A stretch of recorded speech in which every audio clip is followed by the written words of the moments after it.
Welcome to your channel Preparation for All #64. Dear learners, it is your channel. তোমরা যারা D.El.Ed part 1 2023-25 সেশনে পড়ছো, তোমাদের জন্য অলরেডি ধারাবাহিক ক্লাস আসছে। তোমরা যদি নিয়মিত ক্লাসগুলি ফলো করো তাহলে ডিএলএডে যেমন তোমরা ভালো মার্কস তুলতে পারবে, সেরকম টেট কোয়ালিফাই করতেও তোমাদের অনেক হেল্প করবে এই ক্লাসগুলি। আজকে ডে 11, পরপর ধারাবাহিকভাবে এটি 11 নম্বর ক্লাস। তোমরা ধারাবাহিকভাবে দেখো যারা দেখোনি, আর যারা চ্যানেলে নতুন, চ্যানেলটিকে সাবস্ক্রাইব করে নোটিফিকেশন অন করে রাখো ফর ইওর বেটার রেজাল্ট। আজকে চ্যাপ্টার 3 থেকে আরও একটি গুরুত্বপূর্ণ কোশ্চেন 7 মার্কসের জন্য, এবং এটি টেটের জন্য অত্যন্ত গুরুত্বপূর্ণ একটি topic. Discuss the constructivist approach to teach English at the elementary level. এখানে টিচিং নয়, to teach English at the elementary level. Constructivist approach, এই অ্যাপ্রোচে প্রাথমিক পর্যায়ে কিভাবে ইংরেজিটাকে পড়ানো যাবে। আনসারটি দেখো, constructivist approach is a teaching approach that emphasises, যেটি জোর দেয়, দ্য অ্যাক্টিভ রোল, সক্রিয় ভূমিকা অব দ্য স্টুডেন্টস, ছাত্রদের, in the educational process. Educational প্রসেসে শিক্ষার্থীদের অ্যাক্টিভ রোল, সক্রিয় ভূমিকার উপর জোর দেওয়া হয়, and his or her ability to construct new knowledge, এবং তাদের সক্ষমতার উপর নতুন জ্ঞান আরোহণের, বেসড অন কিসের উপর নির্ভর করে, experience and previous acquired knowledge. স্টুডেন্টদের মধ্যে যে অভিজ্ঞতা রয়েছে এবং পূর্ব জ্ঞান, তার উপর ভিত্তি করেই আবার নতুন জ্ঞান আহরণের উপর গুরুত্ব দেয় এই constructivist approach. Learning always builds আপন নলেজ। লার্নিংটা গড়ে ওঠে কিসের উপর ভিত্তি করে? জ্ঞানের উপর ভিত্তি করে। কোন জ্ঞান? That a student has already known, যে জ্ঞানটা তার অলরেডি আছে, সেই জ্ঞানের উপর ভিত্তি করেই শিক্ষাটা শুরু হয়। যদি সে এবিসিডি না জানে, তখন তো তাকে একটা ওয়ার্ড শেখানো যাবে না। সে এবিসিডি জেনেছে, ওই ভিতের উপর নির্ভর করেই তাকে ডিওজি ডগ, সিএটি ক্যাট এগুলি শেখানো হবে। Constructivism is a view of learning based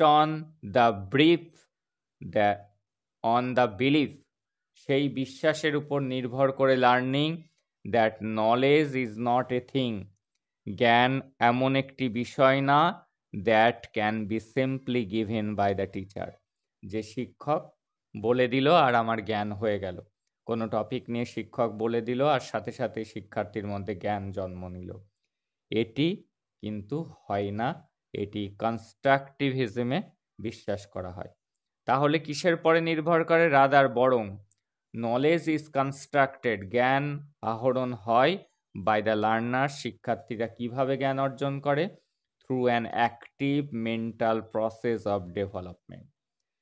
student যদি সক্রিয় না থাকে, শিক্ষক বলছে তার অ্যাটেনশন নেই, মনোযোগ নেই ক্লাসে, সে কিন্তু শিখতে পারবে না। তাই তার অ্যাক্টিভ পার্টিসিপেশন অত্যন্ত প্রয়োজন, তার মেন্টাল প্রসেস অফ ডেভেলপমেন্ট প্রয়োজন। একটা কথা, ক্লাসের ফার্স্ট সেকেন্ড থার্ড তারা যত তাড়াতাড়ি ধরতে পারে, সেটি লাস্ট বেঞ্চের ব্যাক বেঞ্চার অত তাড়াতাড়ি ধরতে পারে না। সেজন্য তার মেন্টাল প্রসেস অফ ডেভেলপমেন্টের উপর যেমন নির্ভর করে, সেরকম তার অ্যাক্টিভ পার্টিসিপেশনের উপরও নির্ভর করে। এই দুটির উপর নির্ভর করেই কিন্তু স্টুডেন্টরা জ্ঞান আরোহণ করে। Learners are the builders and creators of knowledge. এই শিক্ষার্থীরাই কিন্তু এই জ্ঞানের বিল্ডার বা ক্রিয়েটার, সৃষ্টিকর্তা, শিক্ষক নয় কিন্তু। এ কনস্ট্রাকটিভিস্ট ক্লাসরুম কেমন হতে হবে? Is a student centre. টেটের জন্য এমসিকিউ খুব গুরুত্বপূর্ণ। কনস্ট্রাকটিভিস্ট ক্লাসরুম কেমন হবে? স্টুডেন্ট সেন্টার্ড হবে, স্টুডেন্ট সেন্টার্ড ক্লাসরুম। এখানে প্রধান বিষয়বস্তুই হলো শিক্ষার্থী। শিক্ষার্থীদের উপরেই কিন্তু সব থেকে বেশি গুরুত্ব দেওয়া হয়, শিক্ষকের উপর নয় কিন্তু। ইন দিস ক্লাসরুম, এই ক্লাসরুমে students interact with their teacher. এখানে শিক্ষার্থীরা টিচারের সাথে কথোপকথন করতে পারে, তাদের মত বিনিময় করতে পারে। খালি টিচার বলল স্টুডেন্টরা শুনলো সেরকম না, এখানে কিন্তু মতের বিনিময়ের, তাদের কথাও শোনা হয়, স্টুডেন্টদের কথা। আর কি? With each other. এবং শুধু টিচার শিক্ষক নয়, স্টুডেন্টরাও নিজেদের মধ্যে আলোচনা করার সুযোগ পায় as part of either whole class activity বা স্মল গ্রুপ অ্যাক্টিভিটি। স্টুডেন্টদের মধ্যে ছোট ছোট গ্রুপ করে দেওয়া হয়, সেই গ্রুপে তারা আলোচনা করতে পারে কোনো টপিক নিয়ে, আর ইন্ডিভিজুয়াল বা একা একাও মানে সেটিকে বুঝতে পারে। এই তাদেরকে স্বাধীনতা দেওয়া হয়। এবার কি some activities in constructivist classroom আর। কনস্ট্রাকটিভিস্ট ক্লাসরুমের অ্যাক্টিভিটিগুলি কি হবে?